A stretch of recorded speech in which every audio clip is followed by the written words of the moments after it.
Good morning, viewers, every viewers.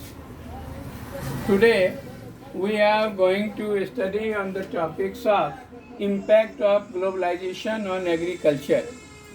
Actually, this video belongs to standard 10th, and this subtopic is also belongs to the agriculture. Already you understood that our country India is agricultural country where 60 to 70% population are engaged in this sector. And in this agriculture, the international context, in this agriculture, when international contact may created, then our agricultural systems may be improved. So actually globalization is not a newer sense, not a newer phenomenon. It is older phenomenon for the country like India also.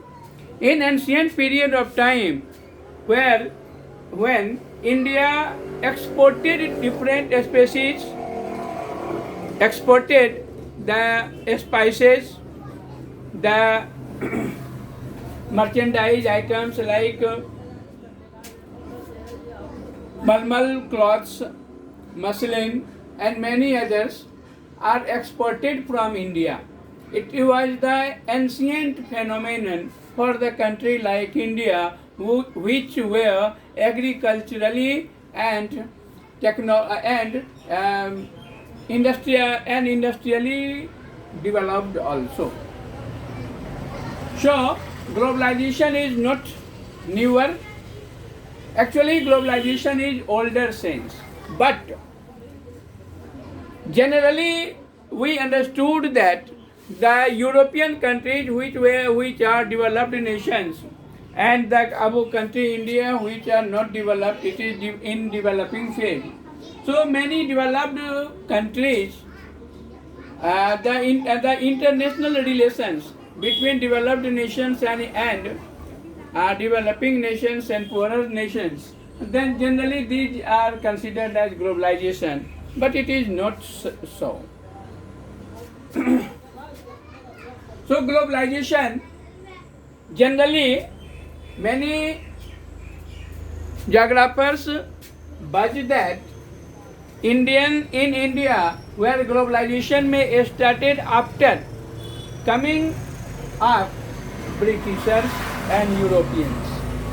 But I think it is not so. It is globalization is the ancient terms for the life for the country like India, because in ancient period many Indian sculpture, many Indian merchandise items were founded in other parts of the world. So it is not newer. Globalization was started here from colonization period, means when Britishers and European countries came in the India. After that many historians said or consider the globalization impact on India. In 19th century, Indian species were exported in the world, in different countries of the world. Indian spices like pepper and many others. So till date also, many Indian spices and Indian agricultural products are exported to different countries in the world. So during British period, cotton belt of India, in India the cotton belts are considered as the Maharashtra, the Madhya Pradesh and the Gujarat and the Tamil Nadu. In these states where cotton textile, where cotton plants are grown abundantly, cotton fields are grown on maximum amount in that region where black soils are found. So cotton belt of India attracted the Britishers because in Britain where a lot of cotton textile industries were set up, and these industries required a large amount of raw cotton, and that raw cottons are grown here abundantly. So Britishers attracted in these cotton belt for the raw materials of cotton textile industries that are situated in Manchester of United of Britain, and Liverpool, where also the cotton textile industries were set up, and both of these industries of Britain, which required a lot amounts of raw cotton. So they attracted on cotton belt of India. In 1917, when the Champaran movement started because of many farmers of Champaran were forced to grow indigo. Means in Champaran region, and not only this situation may occurred in Champaran, but these situations occurred in the other parts of the nation also.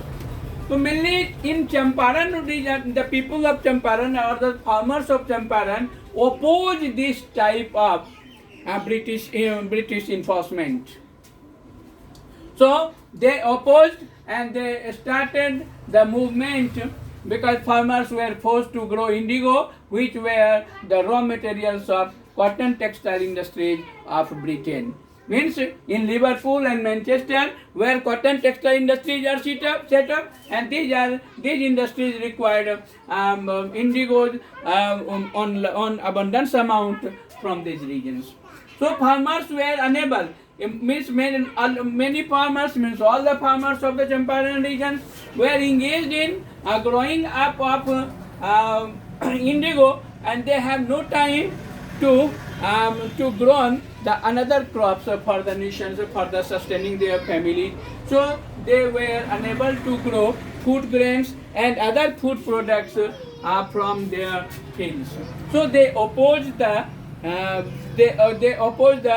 Britishers and started the Champaran movement in 1917. Recently, globalization came to India after 1990. Means after partition and after freedom, after free means after independence, which occurred in our country approximately not 1947. So after that, globalization, impact of globalization was not in a large scenario in the country. Actually, the globalization occurred in our country in a large scenario after 1990, when Indian farmers were exposed to highly subsidized agricultural products to the developed nation. Means in different developed nations where farmers were get subsidies in agricultural products or in agriculture sector. So many farmers of India gain the subsidies in agriculture or agricultural system. So to make agriculture successful and profitable here in India, where agriculture be successful and profitable, then proper thrust should be given to improvement of condition of marginal and small farmers. So government of India decided that if we want to improve the condition of marginal and small farmers within the nation, within the country, so they should provided many type of subsidies, many types of aid to the farmers that are engaged in agriculture. So after that, the Green Revolution may started under the consideration of Lal Bahadur Shastri Sahab, our former PM Lal Bahadur Shastri. So means Lal Bahadur Shastri given the given the slogan in the nations, in the country, that was Jai Jawan and Jai Kishan. So this was the slogan of Green Revolution, and Green Revolution promised much due to the overuse of chemical. Means in Green Revolution, the chemical fertilizers, insecticides, pesticides are used in abundantly in their fields.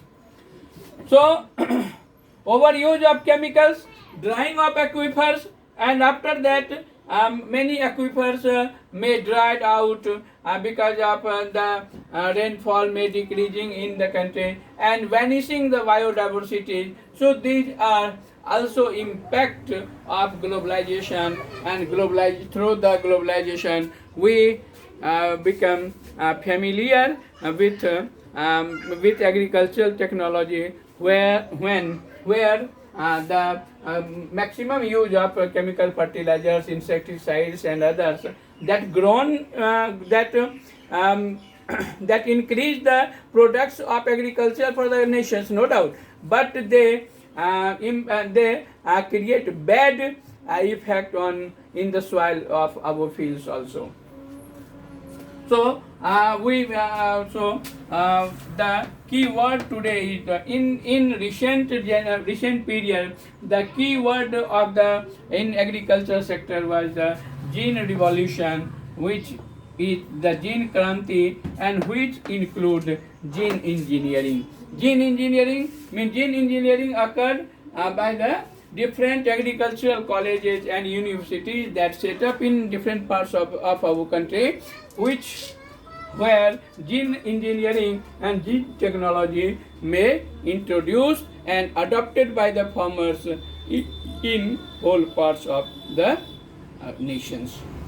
So the impact of globalization may in primary form, in primary period, which is finished now, and after that what are its another impact on another scenario in countries will be discussing about next classes. Thank you very much.